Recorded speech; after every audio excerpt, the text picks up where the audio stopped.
Hi, I'm Chris King. I'm the game designer at Paradox Interactive, and I'm here to do a video dev diary on Hearts of Iron 3 for the Motherland. Subject of today's dev diary is coups and partisans. With Hearts of Iron 3 we have this politics system that kind of sits hanging in the air, very independent from the rest of the game. So our goal is to bring it into the game, integrate it into the whole game structure to make it more important to you. So what we started with doing is saying that coups are triggered off the internal political makeup of your party, of your country, sorry. We have essentially party organisation, and that's going to influence the overall ministerial posts that each ideology gets. If you end up with dangerous extremists in your government, and these are classified as anyone who doesn't belong there, so to a fascist government, anyone believing in these outlandish notions of democracy are of course dangerous extremists, then your government is fractured and you're running the risk of a coup d'etat. A coup d'etat is triggered by an external country with large numbers of spies operating in your nation.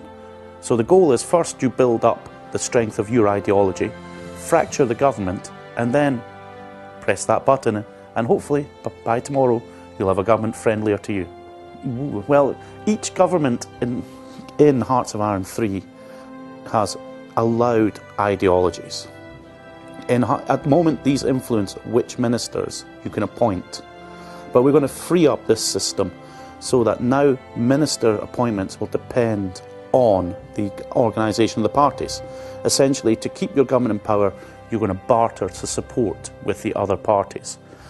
As parties outside these allowed ideologies grow in strength, they will then be allowed, then you will eventually have to bring them into the government, and then with their views that are so contrary to yours, be it fascism, communism or democracy, they will then become a threat and undermine the unity of your government, leaving you vulnerable to diplomatic actions by external countries.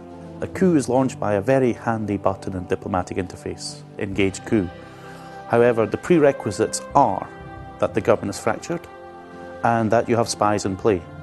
However, your chances of success will be influenced by the strength of your ideology and the number of spies. So that as you build up the power of, say, a democratic movement in a communist country, then your ability to topple this government becomes stronger and your chances of success greater. The partisan system in Hearts of Iron 3 as well, let's be honest, non-existent. What you really have are rebels, which is basically an EU3 style concept. So it's one of those parts which isn't quite as satisfying as it could be. So we sat down and thought about how can we make this system better. And I thought back to one of my favourite board games, SS America, which had this beautiful partisan system. The partisans were units that you recruited through special operation units that were suppressed using police units. And they had two functions. They were either underground units organising, or they were partisan units who were active. And so we're going to bring something similar into Hearts of Iron 3, where what you do is you first construct an underground unit, which will then magically get parachuted into whichever country you're trying to organise it in. And then this will be used as your base point to recruit partisans. And enemy military, police and security units will try and shut down this underground and throw it out. So what we're trying to do is create a more active system where partisans are not just a roll of the dice. Because just because people are unhappy doesn't make them a threat. What they really need are guns before they get dangerous. I mean, there's two purposes to this rules. First is the government that's in exile. They have a pretty boring time of it at the moment. So we're giving them their own private war they can wage back in the home front, where they can build units and play with them to make their lives more interesting. And also, they can also try and liberate their own country through their partisan units.